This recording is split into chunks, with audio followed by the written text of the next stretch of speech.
A failed plot to attack Pope Francis has led to several arrests in Indonesia. Police detained 7 people for making terror threats online against the pontiff during his visit to the world's most populous Muslim-majority country. The suspects are accused of posting statements and images threatening bomb blasts at the Pope's public meetings in Jakarta. That includes visits to Southeast Asia's biggest mosque, Jakarta's cathedral, the presidential palace, as well as the National Football Stadium. The leader of the Vatican has left Indonesia, arriving in Papua New Guinea a few hours ago. Well, we're joined by CNA's Saifulbahri Ismail, who is standing by in Jakarta, and CNA's Leong Wai Kit in Port Moresby. Let's first bring in Saiful. Saiful, on the surface, a successful and untroubled visit to Indonesia for Pope Francis, but now threats emerging online against him. What more can you tell us? Well, Wesu, Indonesia's Anti-Terrorism Unit Detachment 88 or Densus 88 has regularly been making arrests on terror suspects across the country. But what is significant about these recent arrests is the fact that they are targeted at Pope Francis, who is the head of the Catholic Church, making a historic visit to Indonesia. Police said they conducted searches in the house of one of the suspects and found bows and arrows, a drone and Islamic State leaflets. Police said some of those arrested had pledged allegiance to IS. Police explained that the suspects were angry about Pope Francis' visit to Jakarta's Istiqlal Mosque, which is the largest in Southeast Asia. Those arrested were also upset about the government's appeal to television stations to refrain from the usual broadcasting of azan or Islamic call to prayer at about 6 p.m., where a live broadcast of Pope Francis' Mass at a stadium was in session. Now, television stations replaced the azan broadcast with a running text instead. Police also arrested a suspect who made online postings threatening to burn the church which was hosting Pope Francis. Police also arrested another suspect who posted a comment on TikTok saying that he was already at the Istana and will shoot the Pope. Now, although these threats are posted online, police are not taking such comments.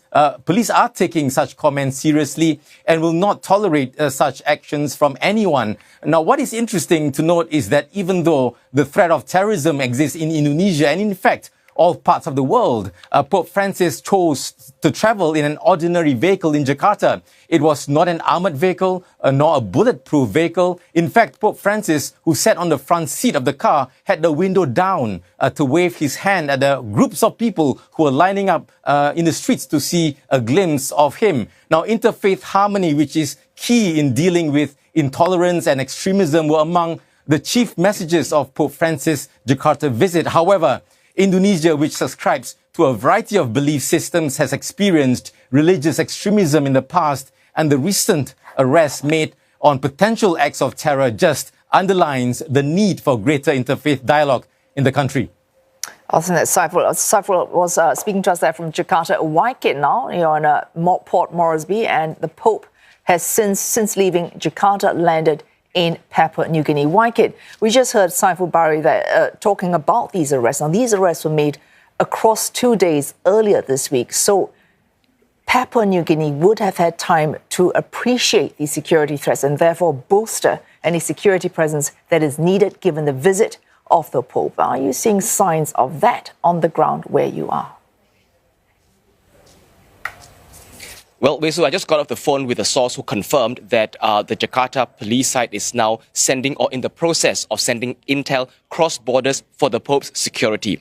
Now, the Pope's arrival, let me do that again.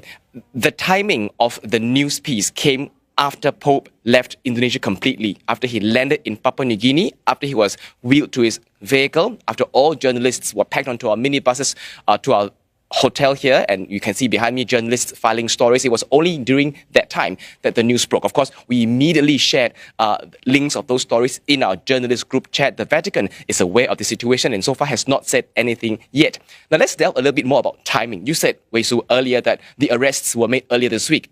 it was reported that the suspects were arrested September 2nd, September 3rd. On September 5th, it was that day that Pope Francis went to the Istiqlal Mosque to sign a joint declaration with the Grand Imam of that mosque. And he made a speech back then. He said that the joint declaration should be a document that be tapped on by religious leaders in the event of extreme or dramatic crises, use common values between religions to fight counter violence, to counter extremism, and to forge a path of reconciliation. All right, Wai Kit, common values across different religions. Saiful also was talking about in Indonesia, a big message there was interfaith religious harmony. Now, Indonesia, the makeup, both religiously and ethnically, would be different clearly from Papua New Guinea. What would be his mission, the Pope's mission, now that he is in Papua New Guinea, where Christianity is strong, but as is a great deal of indigenous culture and tradition?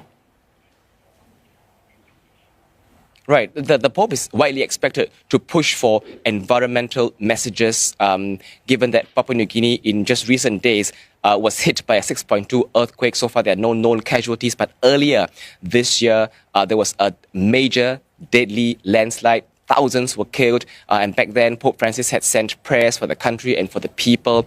Papua New Guinea is also home to the world's third largest rainforest. So messages of deforestation might quite likely come up here. Social welfare as well. The cardinal of the country is a strong advocate for social welfare of the people here in Papua New Guinea. But given the latest development in Jakarta, the theme of inter-religious harmony, the theme of world peace, could be a constant and recurring theme throughout his trip here. Thanks to Leong Wai Kit reporting live from Port Moresby in Papua New Guinea, and Saifulbahri Ismail before him speaking live from Jakarta, Indonesia.